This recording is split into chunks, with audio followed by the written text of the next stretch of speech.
Welcome back, and let us continue with our conversation on the plight of the 2020-2021 UHC interns. And I'm joined by Kip Koril, Laban, and Jeffrey Nyamongo, who are public health and also interns of that particular cohort 1 in 2020. Let's continue with our conversation. And you have talked about what you've gone through as interns. But now allow me, Laban, to take you back to 2021 when you guys were left. What impact had you put in first when you were there, and what other impact was there when you left? What gaps did you feel like you guys left behind? Okay, you've talked of 2021, but also allow me to take you back to 2019, 2020. Okay. On what informed the decision of having these interns. Okay. It was a service need which was needed in the community, in these health facilities. That's why they advertised for this position based on what was needed. Immediately after our contracts ended, there has never been a replacement, meaning that the 3,795 interns who were providing a certain service to the community on a daily basis went with the service. The community are left suffering. And that's the sad reality the government doesn't want to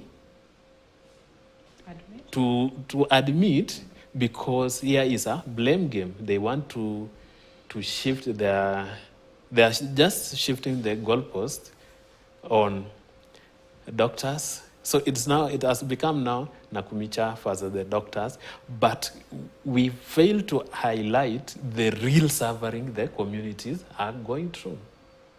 We left our working stations and we left with the service. Okay. Yeah. Right. Your thoughts as well?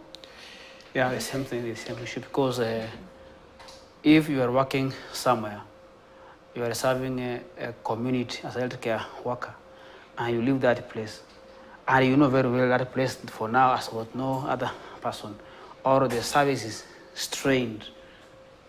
If you are getting service within a kilometer, that's around now 3 kilometers, meaning the community is training to get the same service you could have got if you were being retained in that particular place. Okay. And out of all these plights, have you tried maybe reaching out to different avenues to come to your aid, to come to your rescue? Where have you gone to? What is the response? Have you tried reaching to the Ministry of Health? Where else maybe have you gone to, and what has been their response so far? Okay, first, immediately after we left our working station, we tried to engage respective county public service board. To an extent, you know, now that's where the disparities come in. You will find County A promising to confirm, of which some have confirmed. And you will find also other counties, they are just adamant. You were posted by the national government. In fact, that's where you should go. At the same time, we've written to the president. We wrote to the president. We've written to head of public service. We've written to the ministry severally, until we just saw that the diplomacy has failed. That's when we went to the street. We've demonstrated severally. We've petitioned the Senate, the National Assembly. We've been before Parliamentary Select Committee Health, Senate Committee. They have also given their view. They have given recommendation that let these people be absorbed into permanent and pensionable. The blame now is to the ministry. So we've done all the... You've done your part. We've done all the legal part. We've exhausted. And maybe going into future, maybe we go to court. Because we still have that only one bullet, because the ministry doesn't listen to civil societies, because even during the strike, we had the civil societies joining us. We've highlighted this issue, social media, mainstream media. They don't listen.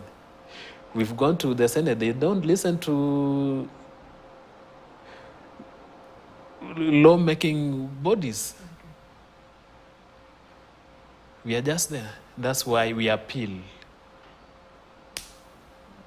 We appeal to the president, not even just to look at us. Let the ministry and the president of the Republic of Kenya, Dr. William Samoei Ruto, look at the wananchi. People are suffering. People are suffering. There are people who are booked for dialysis. Right now, they can't. Totally, there is mess in our health system. And the president should take heed. Yeah. Right. And perhaps as we close, if we can start with you, Geoffrey, you can give us your parting shot and maybe what you want the ministry to do in regards to the plight of UHC interns. It's my humble request, the minister and the president, they had a dream of the UHC. The dream was to realize or to give services to the community level, to the remote area in West Pokot, in Mandera and other areas. If indeed the president means well for UHC program, let him invest in human resource. And by investing in human resource is to ensure that all the people who are employed between the year 2020, the UHC interns, the CHAP group, they are being confirmed. Because we love our country, we love our respective communities, we saw what we did during those times. Let us now see the value of education. You can't go home today tell your mother, you have got no money. Yet you have been out for 9 years, 10 years. You can't afford anything. So for the president to save our youths, our people, the UHC interns, let him do a formidable thing by actually confirming us with the other groups in the due course. A minute for you as we wrap up. Yeah, also there is this other group. They were also used and dumped. The COVID-19 emergency response team. It entailed a number of cadres from nurses, CEOs, lab tech, and public health officers. They were deployed to port of entries. After the end of Corona, they are just there, even them. Okay. So we urge the government. We went to school so that we can help the communities. We went to school, we've been trained, we are mentors. But right now, the fact that we remain this miserable, in fact, when we are, the people who also look up to us for mentorship, the government should do the right thing.